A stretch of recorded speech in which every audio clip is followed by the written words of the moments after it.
From cameras that are obsessed with feet to setups that make your enemies feel like they've just walked into the Temple of Doom, Cypher is the Valorant meta.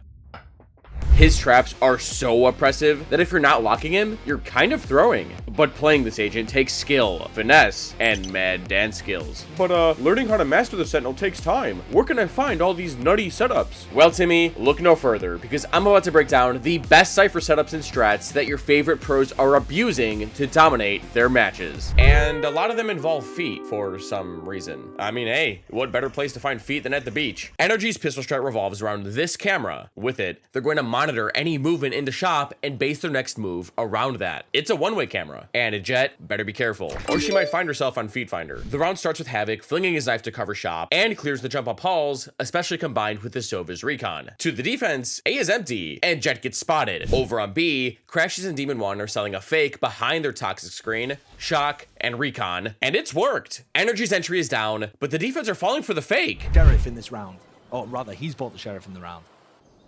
So, well, that is risky. He's spotted.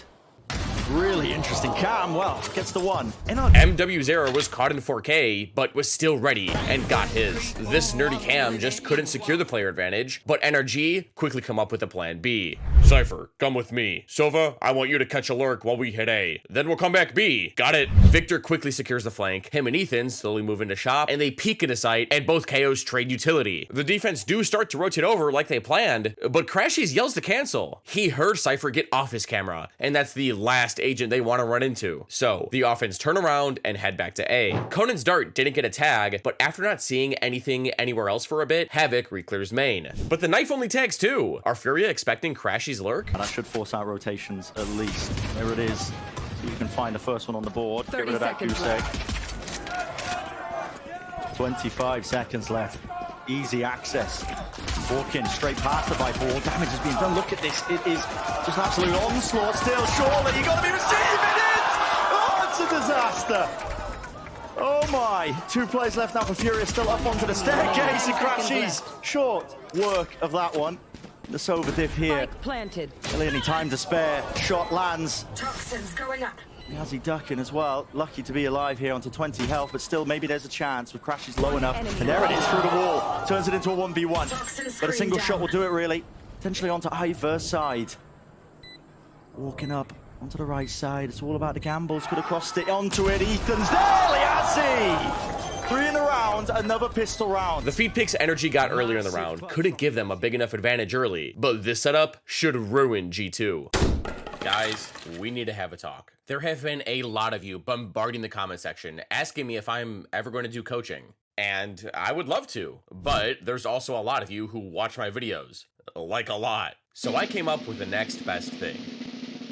I started a Patreon. By becoming a Brain Bud, you'll unlock a ton of bonus exclusive Teets content. I'm talking map-specific agent tier lists, my pick'ems and Q&A videos, access to Discord channels where you can talk directly to me, permission to join in on breakdowns that I do live in my server, and a lot more. But my favorite, and I think best feature, is access to my collection of handmade Duos playbooks, each of which have been designed by yours truly and are full of VCT level plays that you and your duo can abuse in your rank games for free RR. I literally walk you through each step of the play and explain to you what to do with each piece of your utility and how to maximize its value. It's like having me in your ear live during ranked. So if you want to support me, these expensive ass videos, and have an advantage over your opponents, go check out my Patreon. I've created all this brand new extra content and I'd love for you to check it out. Please, I'm begging.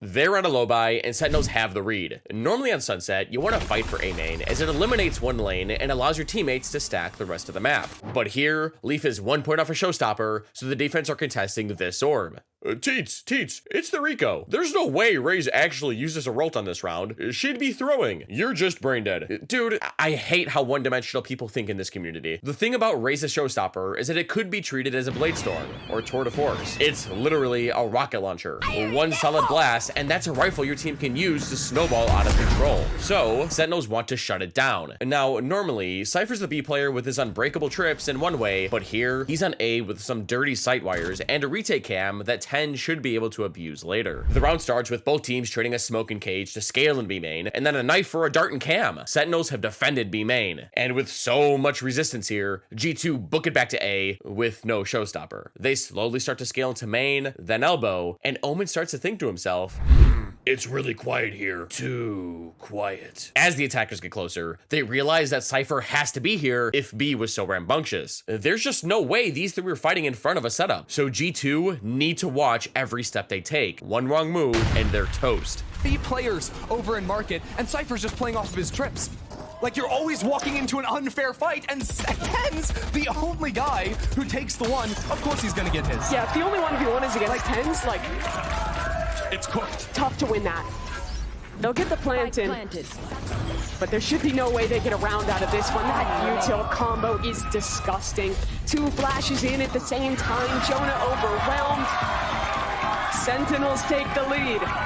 Say it with me, kids. Just because they didn't hit your trips, that doesn't mean you can't get kills. But before we talk about the trips, we gotta talk about Tens. Yeah, I know. But because G2 were so laser focused on these wires, he was able to teleport onto these boxes and peek over the smokes, catching the offense while they were looking down. And with the way these trips were laid out, John QT was in position to spray through the smoke and deal massive chip damage as G2 funneled in. It's actually pretty simple. When they snap, you spray. And then this wire was such in a weird spot that Leaf fell right into it. Talk about the cam! Oh, yeah, that's right. John QT knew that G2 were executing because of the utility he heard. Having his camera on would be redundant and it would probably get it broken. But by saving it and keeping it hidden, he was able to initiate his team's retake. The spy cam told Sentinels exactly where everyone was. The paranoia was locked onto Sova, Dizzy and Zekin flew out simultaneously, and they cleaned up nice. Now everyone settled down.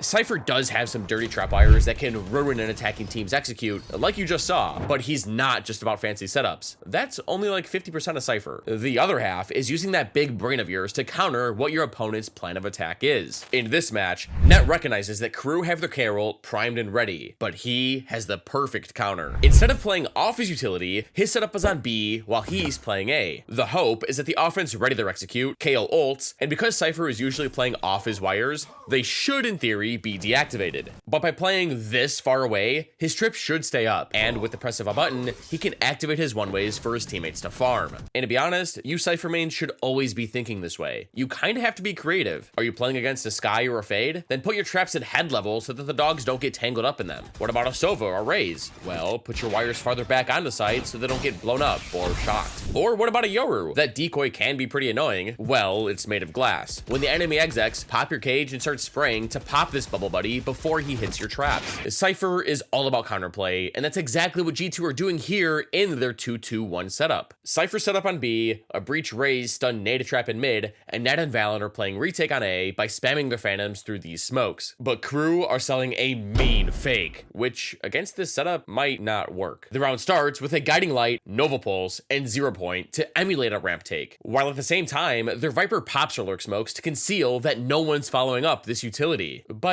none of the defense are biting. Until this Cypher cam gets broken, they aren't budging. It spots early ramp and site info, and it's just really hard to break, so there's just no need to move yet. In the meantime, MTA and Claws are sprinting through spawn to regroup with their teammates who have contacted into B main behind their lurk orb. Now, after committing so much utility on A, the offense are convinced that the defense are shifted over, but not really. Trips over on B, but Cypher chilling out on A. That means those trips will be online when this exec comes through. And there's no way Crew's expecting it. Dash in, Kesnet is caught, and he might be taken care of too. Somehow still alive, but Trent still finds 2, spraying through that cage. Eventually the duelist falls as well, and it's already only down to 2.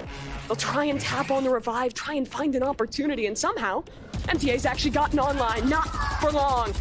Great spray out of Jonah.